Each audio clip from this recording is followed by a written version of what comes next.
Welcome dear rockets, कैसे हैं आप सभी। आज हम देखने वाले हैं शिवम भाजे। मूवी की शुरुआत में हम चाइना के ऑफिसर वैंग को देखते हैं और वैंग पाकिस्तान के हेड मुजीबिर से बातें करते हुए कहता है हमें अपना ऑपरेशन लामा शुरू कर देना चाहिए। तो मुजीबिर कहता है कि तुम चिंता मत करो, इस बार इंडिया को हमसे कोई नहीं बचा सकता। और इन सारी बातों के बीच हमें पता चलता है कि चाइना और पाकिस्तान मिलकर दोस्तों इंडिया पर हमला करने का प्लान बना रहे हैं। और दोस्तों ऑपरेशन लामा के बारे में आपको मूवी में आगे पता चल जाएगा। अब हम चंदू नाम के एक लड़के को देखते हैं और चंदू एक बैंक में काम करता था। चंदू दोस्तों साथ ही एक शिव नाम के गुंडे का पीछा कर रहा होता है, क्योंकि दोस्तों शिव ने चंदू के बैंक से पैसे लोन पर लिए थे और पैसे लेने के बाद शिव अपना लोन चुकाने से मना कर देता है। इसी वजह से चंदू शिव का पीछा कर रहा था। जिसके बाद चंदू शिव से पैसे लेने के लिए तुरंत पहुंच जाता है। जिसके बाद चंदू शिव से पैसे लौटाने के लिए कहता है, लेकिन शिव कहता है कि मैं पैसे दूंगा ही नहीं। और इतना कहने के बाद शिव के गुंडे चंदू पर हमला कर देते हैं। लेकिन चंदू भी कोई कम नहीं था, वो शिव के गुंडों को बहुत मारता है और मारने के बाद शिव से कहता है कि सुनो, अगर तुमने बैंक के पैसे नहीं लौटाए तो याद रखना तुम्हें मुझसे कोई नहीं बचा पाएगा। यहाँ चंदू की धमकी को सुनकर शिव के अंदर काफी ज्यादा घबराहट आ जाती है, इसलिए शिव चंदू को लोन के सारे पैसे दे देता है। सीन यहाँ से चेंज होता है और हम सागर नाम के एक साइंटिस्ट को देखते हैं और सागर अपनी लैब में कुछ एक्सपेरिमेंट कर रहा था। लेकिन एक्सपेरिमेंट करने के बाद सागर काफी ज्यादा शॉक हो जाता है। इसके बाद वो इस एक्सपेरिमेंट के बारे में अपने दोस्तों को बताता है, जिनका नाम अर्जुन और कृष्णा होता है। साथ ही साथ सागर अपने बॉस रंजित को भी इस एक्सपेरिमेंट के बारे में बताता है। और दोस्तों एक्सपेरिमेंट की सारी सच्चाई आपको जल्द पता चलने वाली है। अब हम सीबीआई ऑफिसर श्याम को देखते हैं और श्याम अपने असिस्टेंट से कहता है कि चाइना और पाकिस्तान हम पर हमला करने की साजिश बना रहे हैं, इसलिए हमें किसी भी हालत में उनको रोकना होगा। अगली सुबह चंदू अच्छे से तैयार होकर अपने ऑफिस जा रहा होता है। तभी चंदू की मम्मी चंदू से कहती है, बेटा घर से निकलने से पहले तुम्हें भगवान को प्रणाम कर लेना चाहिए, इससे तुम्हारा ही अच्छा होगा। लेकिन चंदू अपनी माँ से कहता है कि माँ देखो, मैं भगवान पर विश्वास नहीं करता हूँ, इसलिए मत ही बोलो मुझे। तो यहाँ से दोस्तों हमें चंदू के पास्ट के बारे में दिखाया जाता है। जब चंदू छोटा था ना, तब चंदू के पापा चंदू से कहते हैं कि अगर तुम सच्चे दिल से भगवान से कुछ भी मांगोगे तो भगवान तुम्हें वो चीज जरूर देंगे। जिसके बाद एक दिन चंदू भगवान से कहता है कि भगवान मुझे आपसे कुछ नहीं चाहिए, बस मुझे हमेशा अपने पापा के साथ रहना है। और जब चंदू के पापा रात के समय अपना काम खत्म करके घर आ ही रहे होते हैं, तभी अचानक से चंदू के पापा का एक्सीडेंट हो जाता है। और जब चंदू को अपने पापा की मौत की खबर मिलती है तो चंदू अंदर से काफी ज्यादा दुखी हो जाता है। दोस्तों उसी दिन से चंदू भगवान पर विश्वास करना बंद कर देता है कि भगवान होता ही नहीं। मूवी प्रेजेंट में आती है और चंदू महेश नाम के आदमी के घर पर लोन के पैसे मांगने जाता है, क्योंकि महेश ने भी चंदू के बैंक से लोन लिया था। चंदू उससे कहता है कि अगर जल्दी पैसे नहीं दिए तो जेल भी हो सकती है तुम्हें। इसी बात पर दोस्तों महेश और चंदू के बीच बहस हो जाती है। तभी वहाँ पर महेश की बेटी शिल्पा आती है और दोस्तों चंदू को शिल्पा से पहली नजर में प्यार हो जाता है। शिल्पा चंदू से कहती है, तुम चिंता मत करो, हम लोन जल्दी चुका देंगे। अब अगले दिन दोस्तों कुछ लोगों को सागर की लाश एक बिल्डिंग में मिलती है और खूनी ने सागर को काफी बेरहमी से मारा था। तभी वहाँ पर इंस्पेक्टर मुरली आता है। मुरली क्राइम सीन स्पॉट पर अच्छे से जांच पड़ताल करता है। वो अपने ऑफिसर से कहता है कि एक काम करो, जल्दी से सागर की लाश को पोस्टमार्टम के लिए भेज दो। अब दोस्तों जैसे वो जाने वाला होता है तो मुरली को क्राइम स्पॉट पर मलिका और अर्जुन नाम लिखा हुआ मिलता है। अब हम चंदू को देखते हैं और चंदू शिल्पा का पीछा करते हुए मॉल में आ जाता है। वहाँ वो देखता है कि मॉल में कुछ लड़के लड़कियों पर गलत नजर डाल रहे होते हैं। चंदू भी उन लड़कों के पास जाकर उनको समझाता है कि हमें लड़कियों की इज्जत करनी चाहिए, अगर तुमने ऐसा आगे कुछ किया तो मैं तुम्हें छोड़ूंगा नहीं। चंदू की बातें सुनकर वो सभी लड़के घबरा कर भाग जाते हैं और सारे के सारे चंदू से वादा भी करते हैं कि भैया आज के बाद हम लड़कियों पर कभी बुरी नजर नहीं डालेंगे।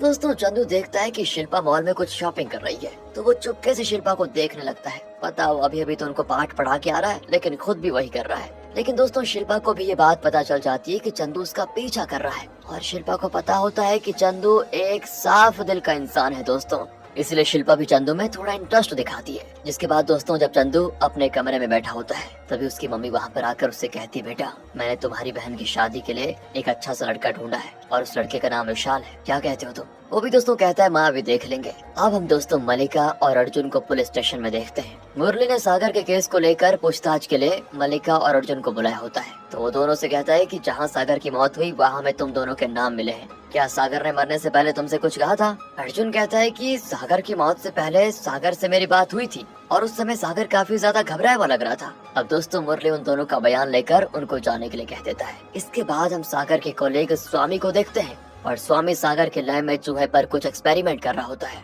पर तभी स्वामी का एक्सपेरिमेंट फेल हो जाता है और स्वामी वैंग और मुजीबिर को बताता है कि हमारा एक्सपेरिमेंट सक्सेस होने में अभी कुछ समय बाकी है और तब तक इंडिया को हमारे एक्सपेरिमेंट के बारे में कुछ पता नहीं चलना चाहिए। दोस्तों इससे पता चलता है कि स्वामी भी वैंग और मुजीबिर से मिला हुआ है। अब यहाँ चंदू देखता है कि शिल्पा अपने डॉग को लेकर जानवरों के डॉक्टर के पास लेकर जा रही है। चंदू भी शिल्पा के पीछे पीछे चल जाता है एनिमल हॉस्पिटल में, और वहाँ शिल्पा चंदू से पूछती है कि तुम मेरा पीछा क्यों कर रहे हो। चंदू दोस्तों शिल्पा को साफ साफ बता देता है कि जब से मैंने तुम्हें देखा है ना, तब से मुझे तुमसे प्यार हो गया है बस। इतना कहने के बाद चंदू शिल्पा को सीधे प्रपोज कर देता है। शिल्पा भी चंदू से कहती है मैं भी तुमसे प्यार करती हूँ, और दोस्तों इस तरह दोनों आपस में गले मिल जाते हैं। फिर क्या था, दोनों काफी बातें करते हैं, दोनों काफी समय एक दूसरे के साथ बिताते हैं। और यहाँ से अब सीधे हम अर्जुन को देखते हैं। अर्जुन अपने घर में बैठकर सागर की फाइल को देख रहा होता है, पर दोस्तों तभी अर्जुन को फाइल में ऐसा कुछ दिखता है जिसको देखने के बाद अर्जुन काफी ज्यादा शॉक हो जाता है। वो जल्दी से किसी आदमी को कॉल करके सारी बात बताता है, और दोस्तों वो आदमी कौन है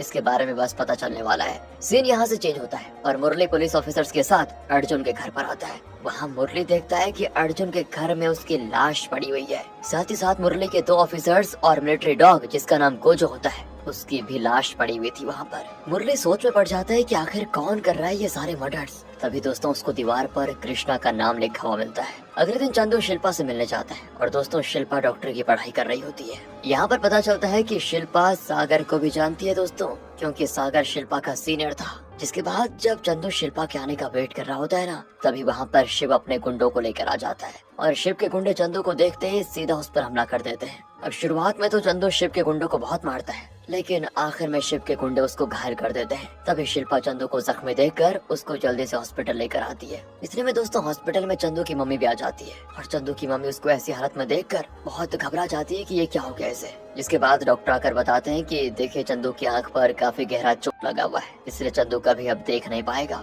ये सुनकर तो उसकी मम्मी की हालत खराब हो जाती है दोस्तों। तभी चंदू की मम्मी भगवान के पास जाकर प्रार्थना करती है, भगवान मेरे बेटे की आंख ठीक कर दीजिए बस। और तभी दोस्तों डॉक्टर चंदू की मम्मी के पास आकर कहता है, अरे खुशखबरी है, हमको एक डोनर मिल चुका है जिसकी आंखें हम आपके बेटे के शरीर में लगा पाएंगे। बस दोस्तों ये सुनते ही चंदू की मम्मी भगवान का धन्यवाद करती है, और यहाँ ये सुनील नाम का डॉक्टर चंदू की आंखों का ट्रांसप्लांट करता है। कुछ समय ऑपरेशन करने के बाद चंदू की आंखों का ट्रांसप्लांट सक्सेसफुली हो जाता है। जिसके बाद सुनील चंदू की मम्मी से कहता है, हम 1 हफ्ते के बाद चंदू की आंखों से पट्टी हटा देंगे, और तब वो अपनी आंखों से अच्छे से देख पाएगा। और दोस्तों चंदू की आंखों की पट्टी खुलने तक चंदू का सारा काम शिल्पा और चंदू का फ्रेंड गोलू करने लगते हैं। दूसरी तरफ मुरली अपने ऑफिसर से कहता है कि हमें जल्द से जल्द खूनी का पता करना होगा, वरना खूनी बाकी लोगों को भी मार सकता है, और इसलिए हर जगह उस खूनी की तलाश करो। इसके बाद हॉस्पिटल में डॉक्टर चंदू की आंखों से पट्टी हटा देते हैं, और तब चंदू की मम्मी चंदू को वापस से ठीक देखकर बड़ी खुश होती है। चंदू को भी सारी चीजें थोड़ी धुंधली धुंधली दिखाई दे रही होती है। चंदू सुनील से पूछता है कि मेरी आंखें धुंधली क्यों है।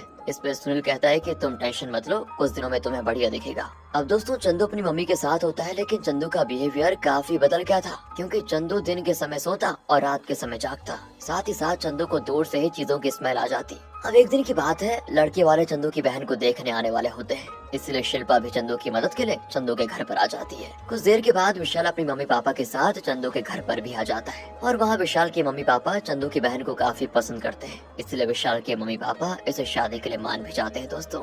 और सच में चंदू की बहन शादी को लेकर बड़ी खुश होती है, और चंदू भी। लेकिन तभी चंदू के सिर में बहुत तेज दर्द होता है। अब यहाँ से हम सीधे मुरली को देखते हैं। मुरली अपने ऑफिसर से कहता है कि खूनी के मारने का तरीका काफी अजीब है, और खूनी हर एक आदमी को मारने के बाद किसी दूसरे आदमी का नाम लिखता है। जिसके बाद चंदू पुलिस स्टेशन में शिव और उसके गुंडों की कंप्लेंट करने आता है, क्योंकि शिव ने अपने गुंडों के साथ मिलकर चंदू पर हमला किया था, उसकी आंखें फोड़ दी थी। अब पुलिस भी कंप्लेंट के बाद शिव और उसके गुंडों को जेल में डाल देती है। अब आगे दिखाते हैं तो चंदू अपने दोस्त के साथ कहीं जा रहा होता है। तभी चंदू एकदम से अपनी बाइक मंदिर के पास रोकता है, और दोस्तों अब चंदू मंदिर में जाने लगता है, और साथ ही साथ चंदू को अपनी आंखों के सामने एक अजीब चित्र दिख रहा होता है। चंदू का शरीर अपने कंट्रोल में नहीं होता, और तब गोलू यानी कि उसका दोस्त चंदू को मंदिर में जाते देखकर काफी शॉक हो जाता है, क्योंकि आज से पहले चंदू मंदिर में कभी गया ही नहीं। चंदू को लगता है कि उसके शरीर में कोई प्रॉब्लम हो गई है, तो वो सुनील के पास जाकर सारी प्रॉब्लम बताता है। सुनील भी कहता है कि देखो ये सारी चीजें नॉर्मल है, कुछ दिनों में तुम्हारी आंखें बिल्कुल परफेक्ट हो जाएंगी। लेकिन दोस्तों अभी भी चंदू को बड़े अजीब विजन्स आ रहे होते हैं, और जब चंदू शिल्पा के साथ कहीं जा रहा था, तभी चंदू को एक ब्लैक शर्ट वाला आदमी दिखता है। पता नहीं क्या उस आदमी को देखने के बाद चंदू को फिर से वो विजन्स आ जाते हैं, और साथ ही साथ चंदू का सिर भी काफी जोरों से दुखने लगता है। वो वापस से अपनी आंखों का चेकअप करवाने के लिए सुनील के पास जाता है। अब दोस्तों सुनील भी चंदू की आंखों को चेकअप करने के लिए एक बहुत बड़े डॉक्टर सत्यम को बुलाता है, और जब सत्यम चंदू की आंखों को चेक करता है, तब रिजल्ट देखकर सभी शॉक हो जाते हैं, क्योंकि चंदू की आंख किसी इंसान की नहीं बल्कि एक डॉग की थी, और इसी वजह से चंदू के साथ ऐसी अजीबोगरीब चीजें हो रही थी। सत्यम भी सुनील पर काफी गुस्सा करता है कि ये क्या किया तुमने, क्योंकि दोस्तों सुनील की गलती की वजह से चंदू को डॉग की आंखें लग गई थी। जिसके बाद सत्यम चंदू से कहता है कि देखो तुम घबराओ मत, डॉक्टर्स की रिसर्च से ये बात पता चली है कि इंसान और डॉग की आंखें लगभग सेम ही होती है, वैसे तुम्हें कोई ज्यादा प्रॉब्लम नहीं होगी। और दोस्तों तभी हमें पास्ट में दिखाया जाता है कि जब डॉक्टर चंदू को लगाने के लिए एक इंसान की आंख बॉक्स में ला रहे थे, तभी उस बॉक्स में एक डॉग की भी आंखें रखी गई थी। और दोस्तों ये डॉग की आंख किसी और की नहीं बल्कि गोजो की होती है, क्योंकि गोजो के मरने के बाद उसकी आंखों को निकाल दिया था। और दोस्तों इसी वजह से डॉक्टर ने गलती से चंदू को गोजो की आंखें लगा दी। वो भी प्रेजेंट में आती है। चंदू ये सुनकर बड़ा गुस्सा होता है कि ये क्या हो गया मेरे साथ। वो सभी डॉक्टर से कहता है कि अगर आपने मुझे जल्दी इंसान की आंखें नहीं लगाई तो मैं आप सब पर केस कर दूंगा। इतना कहकर चंदू वहाँ से चला जाता है। अब हम शाम को देखते हैं और शाम को पाकिस्तान और चाइना के ऑपरेशन लामा के बारे में पता चल जाता है। तो वो अपने असिस्टेंट से कहता है कि मुझे ऑपरेशन लामा की पूरी डिटेल्स चाहिए। अब हम शिल्पा को देखते हैं और शिल्पा अपने ऑफिस में कुछ काम कर रही होती है। तभी शिल्पा को कृष्णा का कॉल आता है। कृष्णा उससे पूछता है कि सागर की मौत से पहले सागर ने तुम्हें कुछ बताया था क्या। शिल्पा कहती है कि सागर सर कुछ दिनों से बहुत परेशान लग रहे थे, पर मेरे काफी पूछने के बाद भी वो मुझे अपनी परेशानी की वजह नहीं बताते थे। दोस्तों अब शिल्पा कृष्णा से बात करने के बाद अपने घर जा रही होती है। तभी शिल्पा को ऑफिस में सागर की डायरी मिलती है और डायरी को वो अपने पास भी रख लेती है। इसके बाद रात के समय चंदू कहीं पर जा रहा होता है। तभी चंदू को वही ब्लैक कपड़े वाला आदमी दिखता है। चंदू तुरंत उस आदमी का पीछा करता है और आखिर में चंदू उस ब्लैक कपड़े वाले आदमी को पकड़ भी लेता है। पूछता है कि तुम कौन हो और तुम्हें देखते ही मुझे अजीबोगरीब चीजें क्यों दिखती है। अब दोस्तों वो ब्लैक शर्ट वाला आदमी चंदू की बातों का जवाब नहीं देता। साथ ही साथ वो ब्लैक शर्ट वाला आदमी अपने लोगों के साथ मिलकर चंदू पर हमला भी करता है। चंदू वहाँ पर सभी लोगों को मारता है, पर आखिर में वो लोग चंदू को मारकर बेहोश कर देते हैं। लेकिन जैसे वो लोग चंदू को जान से मारने वाले होते हैं, तभी वहाँ पर काफी सारे डॉग्स आ जाते हैं और वो सभी डॉग्स मिलकर उन सभी लोगों को काट कर भगाते हैं। इसके बाद जब चंदू को होश आता है ना, तो चंदू अपने घर वापस आ जाता है। अब चंदू सो रहा होता है, तभी चंदू को सपने में एक इंसान दिखता है जो सभी लोगों को मार रहा होता है, पर चंदू को उस इंसान का चेहरा नहीं दिखता। तभी उसकी नींद खुल जाती है। वो समझ आता है कि गोजो की आंखें जरूर मुझे कुछ बताना चाह रही है। इसलिए दोस्तों चंदू जल्दी से उस जगह पर जाता है जहाँ अर्जुन की मौत हुई थी और वहाँ पहुँचते चंदू को फिर से कुछ विजन्स आते हैं। चंदू समझ जाता है कि किसी ने जानबूझकर अर्जुन को मारा है। जिसके बाद हमें पास्ट का सीन दिखाया जाता है कि एक ब्लैक शर्ट वाला आदमी अर्जुन का पीछा कर रहा था और शायद उसी ने अर्जुन को मारा था। और दोस्तों ये आदमी कौन है, इसके बारे में आपको मूवी में आगे पता चलेगा। प्रेजेंट में सत्यम चंदू को हॉस्पिटल बुलाता है। हॉस्पिटल में सत्यम चंदू को बताता है कि देखो हमें एक इंसान की आंख मिल चुकी है, इसलिए बहुत ही जल्दी तुम्हारी आंख का ऑपरेशन हो जाएगा। पर अब चंदू कहता है कि सर मुझे नई आंखें नहीं चाहिए, मुझे लगता है कि गोजो की आंखें मुझे कुछ बताना चाह रही है। इतना कहकर वो चला जाता है। दोस्तों अब रात के समय की बात है कि पुलिस को कृष्णा की लाश गाड़ी में पड़ी हुई मिलती है। मुरली भी कृष्णा की लाश के पास आता है और सोचने लगता है कि कौन है ये खूनी, कौन। उसके बाद वो सीधे लाश को पोस्टमार्टम के लिए भेजता है। दूसरी ओर दोस्तों स्वामी लैब में ना कुछ खतरनाक वैक्सीन बना रहा होता है और इस बार स्वामी का एक्सपेरिमेंट सक्सेसफुल हो जाता है। स्वामी जल्दी से बात वैंग और मुजीबर को बताता है और ये सुनकर वो दोनों काफी खुश होते हैं। वैंग कहता है कि अब इंडिया को हमसे कोई नहीं बचा पाएगा। यहाँ चंदू इंस्पेक्टर मुरली से पुलिस स्टेशन मिलने जाता है। वहाँ वो मुरली से गोजो के बारे में पूछता है तो मुरली चंदू को बताता है कि गोजो बहुत ही इंटेलिजेंट डॉग था। साथ ही साथ गोजो को आर्मी की ट्रेनिंग मिली हुई थी, पर कुछ दिनों पहले खूनी ने गोजो का खून कर दिया था। और दोस्तों ये सुनने के बाद चंदू पुलिस स्टेशन से चला जाता है। अब यहाँ पर श्याम और बाकी सीबीआई ऑफिसर्स मीटिंग कर रहे होते हैं और वहाँ श्याम सबको बताता है कि चाइना और पाकिस्तान हम पर हमला करने का प्लान कर रहे हैं, इसलिए हमें उनके प्लान को रोकना होगा। फिर जब शिल्पा को कृष्णा की मौत की खबर मिलती है, बेचारी अंदर से बहुत दुखी हो जाती है कि क्यों ऐसा हो रहा है इनके साथ। शिल्पा को लगता है कि जरूर कुछ बात है जिसकी वजह से सभी लोगों की जान जा रही है। इसके बाद वो जल्दी से ऑफिस आती है। ऑफिस में शिल्पा सागर की डायरी देखती है दोस्तों, मतलब उसको पढ़ती है। तो डायरी पढ़ने के बाद वो बिल्कुल तंग रह जाती है, क्योंकि डायरी में सागर ने एक ऐसी वैक्सीन के बारे में लिखा था जिसको लगाने के बाद इंसान की मौत हो जाती है। और इस वैक्सीन को बनाने वाला कोई और नहीं बल्कि रंजीत था। रंजीत के कहने पर स्वामी उस वैक्सीन को बना रहा था। दोस्तों ये जानकर शिल्पा इस बात को पुलिस में बताने चाहती है और दूसरी तरफ चंदू काफी टेंशन में बैठा होता है। चंदू को इस बात का जवाब चाहिए था कि आखिर कौन है जो सबको मार रहा है। वो टीवी में देखता है तो रंजीत सबको बता रहा होता है कि हमने एक बीमार लोगों के लिए ऐसा वैक्सीन बनाया जिससे लगने से सारी बीमारी हमेशा के लिए दूर हो जाएगी। और दोस्तों जैसे चंदू रंजीत को देखता है उसको बड़े अजीब ख्याल आते हैं। तभी चंदू के पास एक बाबा आते हैं। वो बाबा उससे कहते हैं कि तुम भगवान पर विश्वास रखो